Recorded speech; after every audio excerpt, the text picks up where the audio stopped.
నెలకి 50,000 నుండి 60,000 ఆదాయం రన్ టైలర్ యాప్లో ఆర్డర్ కంప్లీట్ చేసి పేమెంట్ పొందండి. ఈ సినిమాకి వచ్చే కలెక్షన్ గానీ, ఏదైతే రెవెన్యూ ఉందో అదంతా గూడా 'మహేష్ బాబు ఫౌండేషన్‌కి' వెళ్తుంది అని చెప్పేసి చెప్పారనమాట.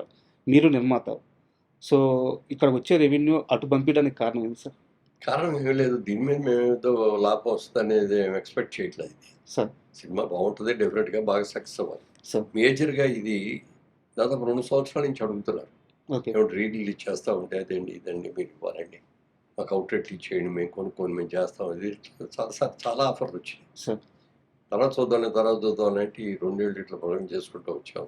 తర్వాత ఇప్పుడు ప్రస్తుతం చేస్తున్న వాటి వీళ్ళందరూ కూడా మంచి ఉత్సాహవంతులు, యువకులు.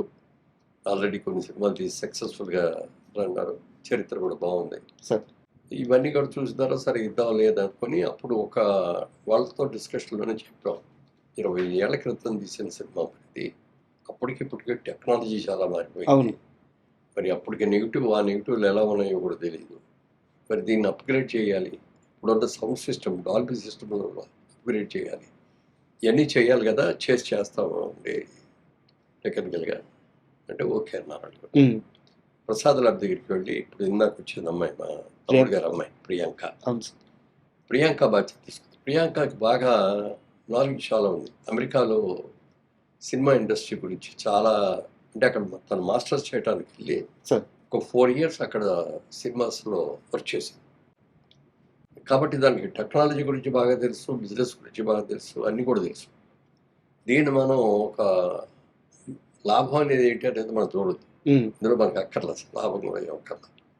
దీన్ని అద్భుతంగా చేయాలి అని అనుకున్న తర్వాత ఈ సూపర్ 4Kకి ఓకే. చేయించాం దానికి. సౌండ్ గూడా డాల్బీకి చేంజ్ చేశారు. డాల్బీకి చేయించాం. ఓకే. దాని మూలంగా ఏమైపోయిందంటే ఇవాళ కొత్తగా ఇప్పుడు తీసిన సినిమాలాగానే ఉంటుంది మీకు. కలర్స్ కానీ, ఇది కానీ ఎవ్రీథింగ్. సార్, మీరు 'అతడు' సినిమాకి టెక్నికల్‌గా ఎన్ని హంగులు అద్దినా అసలు బేసిక్‌గా దాని సోలే ఈ తరానికి సరిపోయేది. ఆ! అంటే మీరు మీరు కూడా అన్నా నేను ఆ! ఏమంటే ఇంకో 10 ఏళ్ల తర్వాత తీయాల్సిన సినిమా ఇవాళ తీస్తారు మీరు అన్నా. ట్రెండ్ మార్చాలి కదండి మనం ఆ! అన్నారు ఆయన. అందుకే చెప్పింది.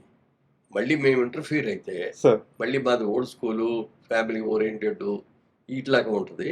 సార్. ఇది మీరు న్యూ ఇదిగా తీసుకున్నారు కాబట్టి మీరు ఎలా అనుకుంటున్నారో అలా చేయండి. హ్మ్. మేమెవరో ఇన్వాల్వ్ కాము అని చెప్తాం. సార్, ఈ సినిమాని ఇప్పుడు రిలీజ్ చేస్తున్నామని చెప్పి 'మహేష్ బాబు' గారికి చెప్పినప్పుడు ఆయన రియాక్షన్ ఏంటి సార్? ఆయన చాలా హ్యాపీగా ఫీల్ అయ్యారు. ఓకే. డెఫినెట్‌గా చాలా బాగుంటుందండి. హ్మ్. అంటే ఇందులో ముఖ్యంగా ఏంటంటే ఇప్పుడున్న జనరేషన్, యంగర్ జనరేషను సినిమాలు టీవీలో చూశారు. ఈ సినిమా చాలా సార్లు అవును. చూశారు. కానీ ఆ బిగ్ స్క్రీన్‌లో చూడలే ఈళ్ళు. హ్మ్. అందుకని దీన్ని ఒకసారి బిగ్ స్క్రీన్‌లో చూపించే అవకాశం ఇవ్వాలి. హ్మ్. టెక్నికల్‌గా కూడా దీన్ని అప్‌గ్రేడ్ చేసి ఇవ్వాలి. హ్మ్. ఇవాళ తీసిన సినిమాలాగా అనిపించాలి సార్. అనే ఆలోచనతో వచ్చి ఇవన్నీ కూడా చేస్తామండి, చేస్తాం. ఇందులో డబ్బుల గురించి కూడా మేము ఆలోచించట్లేదు. సార్. అది దాని గురించి కూడా ఆశించట్లేదు అనండి. తర్వాత వాళ్ళు ఇచ్చిన ప్రపోజల్ కూడా ట్రస్ట్‌కి అడిగితే ఓకే అండి అని చెప్పి నాకు కూడా ఏం అభ్యంతరం లేదు సార్. అని చెప్పడం జరిగింది. అలాగే వచ్చేదానికి సద్వినియోగం కోసం మనం దీన్ని ఒక మంచి పని చేయాలనే ఆలోచన మహేష్ బాబు వాళ్ళు అనుకున్నందుకు సార్. డెఫినెట్‌గా మా సైడ్ నుంచి ఏం కావాలో మేము రెడీ చేయండి అని చెప్పి. సార్. సార్, అంటే 'మహేష్ బాబు' గారి ట్రస్ట్ ప్రస్తావన వచ్చింది కాబట్టి నేను కాస్త 'అతడు' నుంచి కాస్త డీవియేట్ అయ్యి ఒక చిన్న క్వెషన్ అడుగుతున్నాను సార్. కృష్ణ గారిని మీరు చూసారు. చాలా సందర్భాల్లో ఇండస్ట్రీ మొత్తం ఉంటది. చాలా సందర్భాల్లో మీరే చెప్పారు. ఇండస్ట్రీలో దేవుడంటి మనిషి ఎవరైనా ఉన్నారంటే కృష్ణ గారు అని చెప్పేసి. ఆయన కడుపున పుట్టిన బిడ్డ ఈరోజు 4,000 మంది పిల్లలకి హార్ట్ ఆపరేషన్ చేపించారు. కొన్ని గ్రామాలను దత్తత తీసుకుంటున్నారు. అంటే ఒక మనిషి ఋషి అయితే ఎలా మారిపోతాడో అలాంటి మైండ్ సెట్‌తో ముందుకెళ్ళిపోతున్నారు. మీలాంటి పెద్దలందరూ ఎలాగో సపోర్ట్ చేయడానికి బ్యాక్ బోన్‌గా ఉంటూనే ఉన్నారు.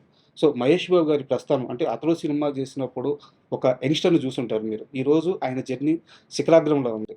సో, అలా ఆ 'మహేష్ బాబుని' ఈ 'మహేష్ బాబుని' చూస్తుంటే మీకేమనిపిస్తుంది సార్? యాక్చువల్‌గా కృష్ణ గారు నేను క్లాస్‌మేట్స్ అని మీరు కూడా ప్రస్తావించారు. మీ ఏలూరు కాలేజీలో సార్. క్లాస్‌మేట్స్.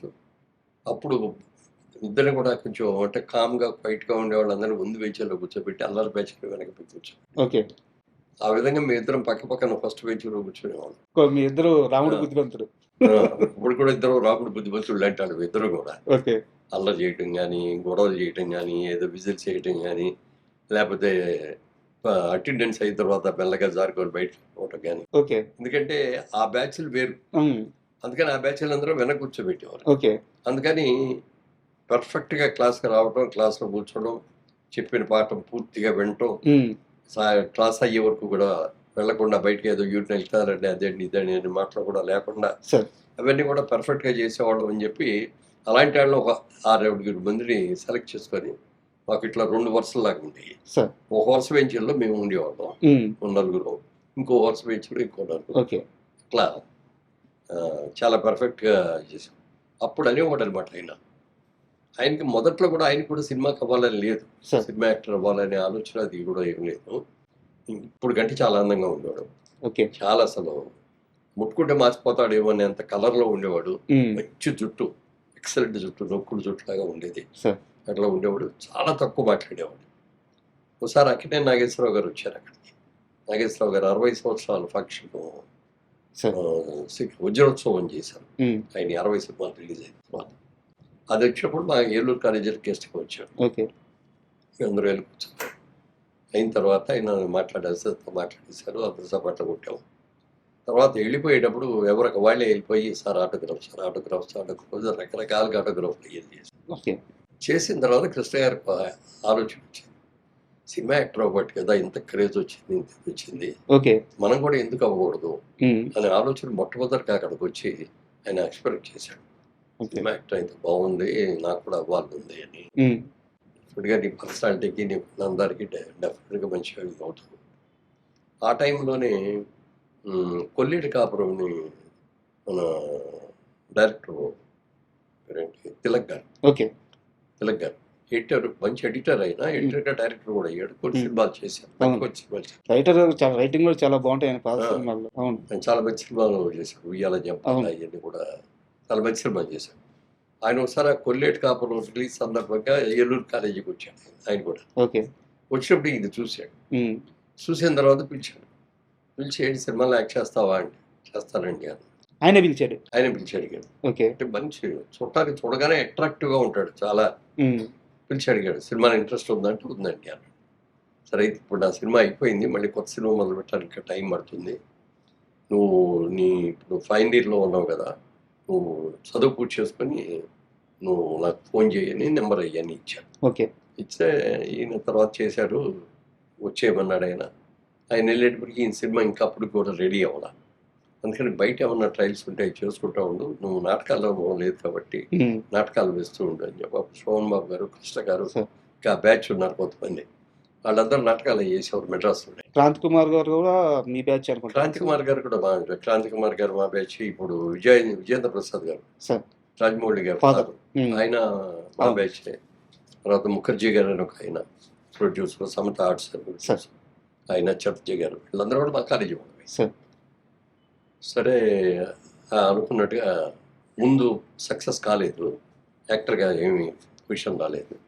పెళ్లి చేసుకొని ఇంటికి వచ్చేసిన తర్వాత ఆదిల్ సుబ్బారావు గారు పేపర్లో అడ్వర్టైజ్మెంట్ ఇచ్చాడు, కొత్త వాళ్ళు పెట్టి సినిమా తీస్తాను, ఇంట్రెస్ట్ ఉన్న వాళ్ళు బాగున్నాడు అప్లై చేసుకుంటే, అప్పుడు ఈయన అప్లై చేశాను.